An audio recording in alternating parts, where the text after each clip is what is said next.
വീടിൻ്റെ ബാക്കിൽ തീ പിടിച്ചിട്ടോ ആകെ പെട്ടൊരവസ്ഥയിൽ നിൽക്കുകയാണ്. തീ പിടിച്ചതല്ല, ഞാൻ പിടിപ്പിച്ചതാണ് കേട്ടോ. അങ്ങനെ പറയണതാവും ശരി. എങ്ങനെയാണെന്നല്ലേ, ഒരു വൃത്തിയട്ട മരമുണ്ട് ഞങ്ങൾക്ക്, മഹാഗണി. ആ ഒരു കുന്തത്തിൻ്റെ മുകളിലെ ഇല പൊഴിഞ്ഞങ്ങാണ്ട് ആകെ കാട് മൂടിയിട്ടുണ്ടായിരുന്നു. അപ്പം ആ ഒരു സാധനം കത്തിക്കുന്ന പണിയാണ് എനിക്ക്.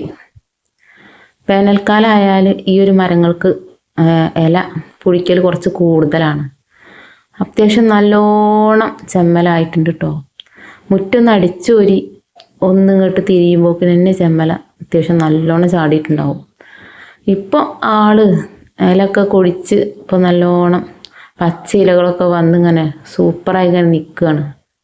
പക്ഷെ ഈ ഒരു സാധനത്തിൻ്റെ പണിയോ, മൂപ്പര് തന്ന പണി ഗംഭീരമാണ് കേട്ടോ. പറഞ്ഞു തരേണ്ട ആവശ്യമൊന്നുമില്ല, മഹാഗണിയിലുള്ളവർക്ക് അറിയാം ഇതിൻ്റെ അവസ്ഥ എങ്ങനെയാണെന്ന്. ഇല ചാടണ മാത്രമല്ല, അതിൻ്റെ കായ്ക്കുണ്ടൊരു ചാട്ടം. അതിൻ്റെ അമ്മോ, തലയ്ക്കൊക്കെ ചാടിയുണ്ടല്ലോ, തല പൊളിഞ്ഞത് പോകും, അത്രയ്ക്ക് ഉറപ്പാണ് കേട്ടോ. അതിൻ്റെ കായ പൊട്ടി 4-5 പീസാകുമ്പോൾ പാമ്പിൻ്റെ ഒരു ഷേപ്പിൽ ഇങ്ങനെ നിൽക്കും. അതൊക്കെ പിന്നെ ഞാൻ കത്തിക്കെടുക്കും കേട്ടോ. അത് നല്ല വറക്കാണ്. ഉപകാരമുണ്ട് ആളെക്കൊണ്ട്, പക്ഷെ ഉപദ്രവമുണ്ട്. കണ്ടില്ലേ ഇങ്ങനെ ചെമ്മലയാണ്. ഞാൻ പിന്നെ കുറച്ച് ചെമ്മൽ ചാക്കിലാക്കി വെക്കുക കേട്ടോ. ചാക്ക് കുറവാണ്, അല്ലെങ്കിൽ എനിക്ക് അതൊക്കെ വാരി വെക്കാൻ പൂതിയുണ്ട്. അപ്പം ഞാൻ കുറച്ച് ചെമ്മല വാരി വെക്കുന്നുണ്ട്. കമ്പോസ്റ്റ് ആക്കാലോ, നമ്മൾ പിന്നെ ഏതും വെറുതെ വിടൂല. ഇങ്ങോട്ട് കടിക്കാത്തതൊക്കെ തിന്നുമെന്ന് പറയുന്ന കൂട്ടത്തിൽപ്പെട്ടാൽ ഞാനൊക്കെ.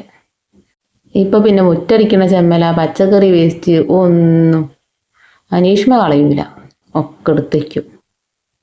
അതുകൊണ്ട് എന്താണോ, നമ്മൾ ഭൂമിയിൽ വെറുതെ കളയണ ഓരോ സാധനങ്ങൾക്കും ഓരോരോ എന്താ പറയുക പ്രയോജനം ഉണ്ട്. അപ്പോൾ ആ ഒരു പ്രയോജനമൊക്കെ മുന്നിൽ കണ്ടിട്ട് തന്നെയാണ് ഭഗവാൻ, അതായത് പ്രകൃതി അതിനൊക്കെ ഇവിടെ സൃഷ്ടിച്ചിട്ടുള്ളത്. ഇനി പറഞ്ഞു തീർക്കാൻ നേരമല്ല, ഞാൻ ഏതായാലും കത്തിക്കട്ടെ. ഉച്ചയ്ക്കൊക്കെ കത്തിച്ചാണ്ടല്ലോ ആകെ പാറിപ്പോകും, വല്ല കാറ്റുണ്ടെങ്കിൽ ഒന്നായിട്ട് കത്തും. അപ്പം അതുകൊണ്ട് ഞാൻ ഉച്ചയ്ക്ക് ഒരു ആറിയ ശേഷം ഒരു 4 മണി 5 മണിയൊക്കെ ആവും ആ ടൈമിലാട്ടോ ഞാൻ കത്തിക്കണത്. അപ്പം ഞാൻ അടിച്ച് അതൊക്കെ ഒന്ന് കൂട്ടട്ടെ. അടിക്കണ ആ യന്ത്രം മനസ്സിലായോ, നമ്മളെ തെങ്ങിൻ്റെ തേങ്ങൊക്കെ ഉണ്ടായി നിൽക്കണ ആ ഒരു ഇതില്ലേ, കൊതുമ്പ്. ആ കൊതുമ്പോ അത് തന്നെ എന്താണാവും, എന്തെങ്കിലും ആവട്ടെ, ആ ഒരു കുന്താണ് ഞാൻ അടിക്കാൻ എടുത്തിട്ടുള്ളത്. ചൂലുകൊണ്ട് അടിച്ചാലൊന്നും ഈ ഒരു സംഭവം പോവില്ല. അപ്പോൾ പോവാത്ത ചെമ്പയിലകളൊക്കെ ഉണ്ടെങ്കിൽ ഈ ഒരു സാധനം കൊണ്ട് അടിച്ചാൽ വേഗം പോകും കേട്ടോ. അപ്പോൾ അതൊക്കെ കൊണ്ട് നീക്കി കൊടുക്കട്ടെ.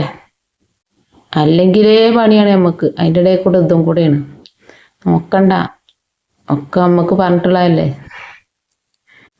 ഇനിയിപ്പോൾ അടുത്തൊല്ലം നോക്കിയാൽ മതി കേട്ടോ. ഞാൻ അടുത്തൊല്ലാണ് കൊഴിയുക, ഇപ്രാവശ്യത്തെ കഴിഞ്ഞു തോന്നുന്നു. അപ്പം ഞാൻ അടുത്ത കൊല്ലം നോക്കിയാൽ മതി. എന്തായാലും വർത്താനം പറഞ്ഞ് നിൽക്കണില്ല, തീ എത്തിക്കട്ടെ. കുറേ ദിവസമായി ഞാൻ കത്തിക്കണം എന്ന് ഇങ്ങനെ പറഞ്ഞ് നിൽക്കൽ തുടങ്ങിയിട്ട്. അപ്പം എന്തെങ്കിലുമൊക്കെ തിരക്കും കാര്യങ്ങളായിട്ട് അങ്ങനെ പോകും.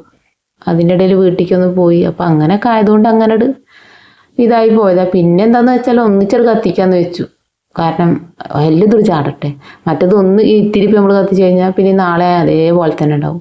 അപ്പം പിന്നെ അതിന് നിൽക്കണില്ല, ഒന്നായിട്ടൊരു കത്തിക്കാന്നുള്ള ഇതിലാണ് ഞാൻ പിന്നെ കത്തിക്കാൻ നിന്നത്. ഞാനൊക്കെ കരിഞ്ഞു പോകുകയാവും ആ തീപ്പൊരി കൊണ്ടുകാണ്ട്. അപ്പം ഏതായാലും വേഗം അവിടെ നീക്കാവും നല്ലത്, അല്ലെങ്കിൽ എൻ്റെ പണി തീരും. നമുക്ക് കുറേ വീഡിയോ ഒക്കെ എടുത്ത് യൂട്യൂബിലിട്ട് റീച്ച് ആവാനുള്ള ആൾക്കാരാണ്. ഇപ്പം തന്നെ ചാകാനൊന്നും ആയിട്ടില്ല. അത് കത്തി നമ്മുടെ ആ ഒരു ചെമ്മലക്കൂട്ടം നല്ലപോലെ തീർന്നിട്ടുണ്ട് കേട്ടോ. ഇനിയിപ്പോൾ അടുത്ത വർഷം കാണാന്നുള്ള ഭാവത്തിൽ ഒക്കെ കത്തി അമർന്നുകൊണ്ടിരിക്കുകയാണ്. അപ്പോൾ തീ പിടിപ്പിച്ച ആളെ കിട്ടിയില്ലേ, ഞാൻ തന്നെയാണ് പിടിപ്പിച്ചത്. അത്യാവശ്യം ഒരു ഏരിയ തന്നെ കത്തിച്ചിട്ടുണ്ട് ഞാൻ. എന്നെ കൊണ്ട് ഇത്രയൊക്കെയല്ലേ പറ്റുള്ളൂ. അപ്പം പിന്നെ പറ്റണ പോലൊക്കെ ഞാൻ ചെയ്തിട്ടുണ്ട് കേട്ടോ. പിന്നെ അപ്പുറം ഭാഗത്തേക്കൊക്കെ ഇങ്ങനെ നീങ്ങിപ്പോണ്ട്. അപ്പം ഞാൻ വേഗം അതൊക്കെ മണ്ണും കല്ലൊക്കെ ഇട്ട് കെടുത്തിയിട്ട്. പിന്നെ എൻ്റെ ഈ കത്തിക്കൽ വീഡിയോ ഇഷ്ടമായാൽ എൻ്റെ ചാനലൊക്കെ ഒന്ന് സബ് ചെയ്ത് കത്തിക്കിട്ടോ, കമൻ്റ് ഇട്ട് കത്തിക്കാം. ഓക്കെ, ഇത്രയൊക്കെ ഉള്ളൂ കേട്ടോ.